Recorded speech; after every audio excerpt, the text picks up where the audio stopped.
안녕하세요. 법 읽어주는 공정쌤입니다. 30일의 공인중개사 시험도 이제 채 한 달이 남지 않았네요. 이번 시간은 제30일의 시험은 과연 어려울까? 시간으로서 예년보다 눈에 띄게 늘어난 접수 인원과 지난 30회 시험의 난이도 하락으로 많은 분들께서 30일의 시험, 특히 공법은 어렵게 출제되지 않을까 하는 예측을 많이 하십니다.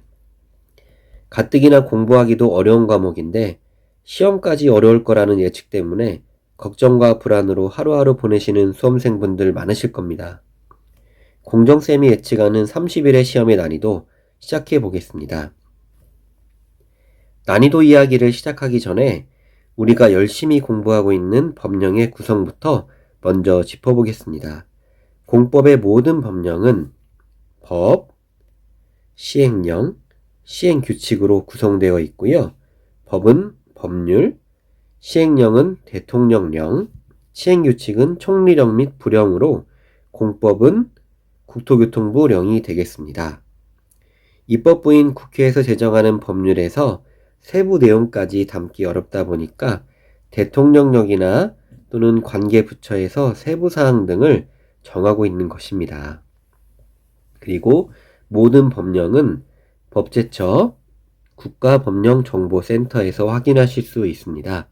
보시는 화면은 해당 사이트에서 공법의 핵심 법령인 국토의 계획 및 이용에 관한 법률을 검색한 화면인데요. 화면 좌측을 보시면 법률과 시행령, 시행규칙을 각각 클릭해서 세부 내용을 보실 수 있고요. 제가 법을 읽어드릴 때 여러 차례 말씀드렸듯이 법률 제정 목적인 제1조의 목적과 해당 법률에서 사용되는 용어의 뜻을 설명하는 제2조 정의까지 첫 화면에서 확인하실 수 있습니다. 그리고 부가적인 재개정 이유나 연역 등 세부 기능들이 있는데요. 이 부분들은 시험 이후에 설명드리는 시간을 마련하도록 하겠습니다. 그럼 공법시험의 난이도는 과연 어떤 기준으로 판단하는지 알아볼게요. 물론 본 영상은 법을 직접 읽어가며 공부하는 공정쌤의 기준입니다. 먼저 난이도 하입니다. 공정쌤이 생각하는 공법시험 난이도 하의 문제들은 법률이나 시행령의 한 조항에서만 출제되는 경우입니다. 예시를 볼게요. 두 가지 모두 29회 국토계획법 시험 문제 있고요. 왼쪽 문제는 법률, 정의에서, 오른쪽 문제는 시행령, 성장관리 방안에 대한 내용이죠. 각각 한 조항에서만 출제된 것으로서 쉽게 풀 수 있는 문제였습니다. 이런 문제들은 무조건 맞춰야 하는 문제이기도 하고요. 다음은 난이도 중인데요. 공정쌤이 생각하는 공법시험 난이도 중의 문제들은 첫째, 법률이나 시행령의 여러 조항에서 출제되는 경우입니다. 여러 조항을 섞어놓은 경우인데요. 예시를 보면 제29회 도시개발법 문제입니다. 보기를 보면 법 제13조와 제14조, 그리고 시행령 제36조에서 골고루 보기를 만들어냈습니다. 그리고 중급의 다음 문제를 보면 법률이나 시행령의 한 조항에서만 출제. 이 부분은 아까 앞에 살펴본 난이도 하의 문제와 비슷했으나 그러나죠. 조항 외에 부수적으로 암기해야 할 내용들이 더 있거나 설마 이 조항을 출제하겠어 하는 문제들입니다. 예시인데요. 두 문제 모두 시행령의 한 조항에서만 출제되었죠. 왼쪽은 국토계획법에서 매년 번갈아 가면서 출제되고 있는 건폐율 또는 용적률에 대한 문제이고, 오른쪽은 건축법 문제였는데요. 중요도는 낮지만 출제된 케이스였습니다. 허를 찌른 문제라고 보시면 됩니다. 마지막으로 난이도 상입니다. 공정쌤이 생각하는 공법시험 난이도 상의 문제들은 바로 시행규칙이나 별표까지 출제되는 경우입니다. 예시를 보면 왼쪽은 도시개발법 문제인데 보기 5번의 경우는 도시개발법 시행규칙의 내용으로서 도시개발 채권에 대한 세부 내용의 세부 내용까지 물어본 문제였고, 오른쪽은 국토계획법 시행령 별표에 특정 용도 지역에서 건축할 수 있는 건축물에서 출제한 문제인데요. 사실 이런 문제들은, 이 49번 같은 문제들은 틀리라고 된 문제이기도 합니다.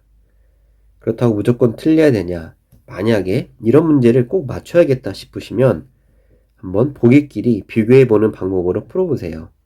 혼자만 어울리지 않는 내용이 무엇인지 찾다 보면 의외로 쉽게 풀리는 경우도 있습니다만, 이런 문제에 너무 힘을 빼면 안 됩니다. 그럼 29회와 30회 시험 난이도를 비교해 보겠습니다. 많은 분들께서 29회는 어려웠고 30회는 쉬웠다고 평가하셨는데요. 공정쌤은 이렇게 생각합니다. 29회는 건축법만 어려웠다. 29회 시험에서 건축법을 제외하고는 대부분 저의 난이도 판단 기준 중에서 하 또는 중의 구성 비율이 적당했을 정도로 무난했습니다. 29회 시험인데요. 29회 시험 주택법 일부 문항에서 문제와 보기 지문을 불필요한 표현들로 수험생이 읽자마자 어려운 문제로 착각하게 만들기도 했었죠.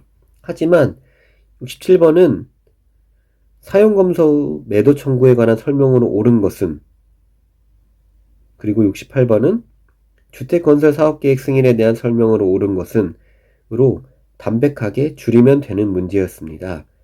말을 어렵게, 말을 또 길게 내다 보니까 마치 어려운 문제처럼 표현이 됐는데요. 어려운 문제가 사실 아니었죠. 29의 핵심은 바로 건축법 7문제였는데요.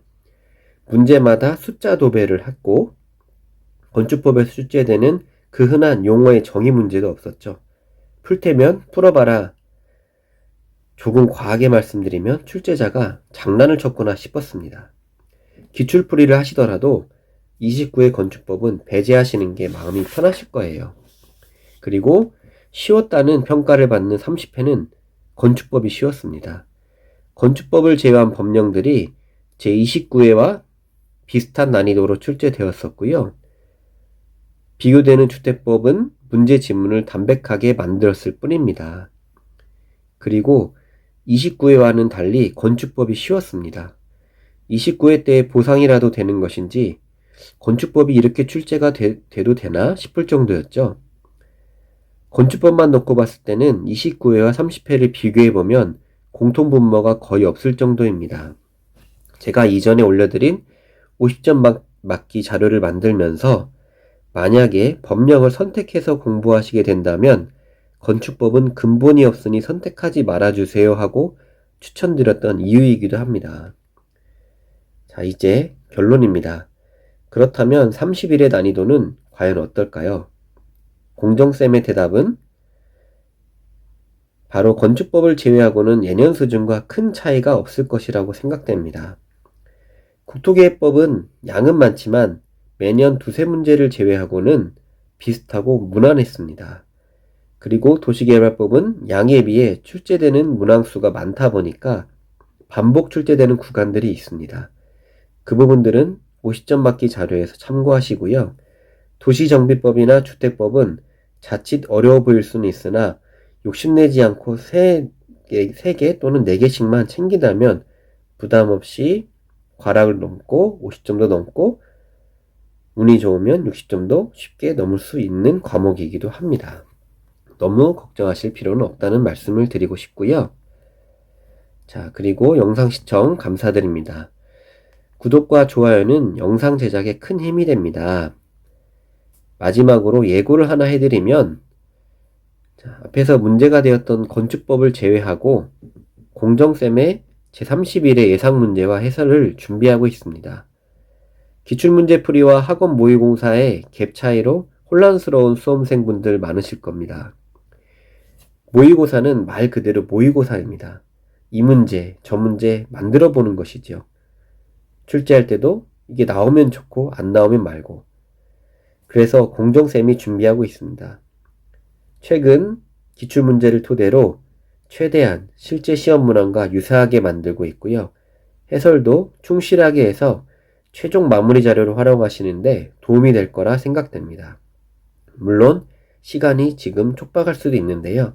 가급적 10월 중순까지 해설 영상까지 제작하여 업로드할 계획으로 있습니다. 다만 해당 자료는 원하시는 구독자님께만 제공해 드릴 예정이고요.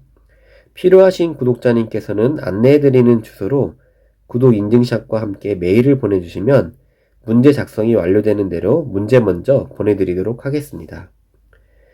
아직 공부할 시간이 충분합니다. 남은 기간 멘탈 관리, 체력 관리 하시면서 마무리를 잘 하신다면 원하시는 결과 꼭 이루실 거라 믿고 합격을 응원하겠습니다. 감사합니다.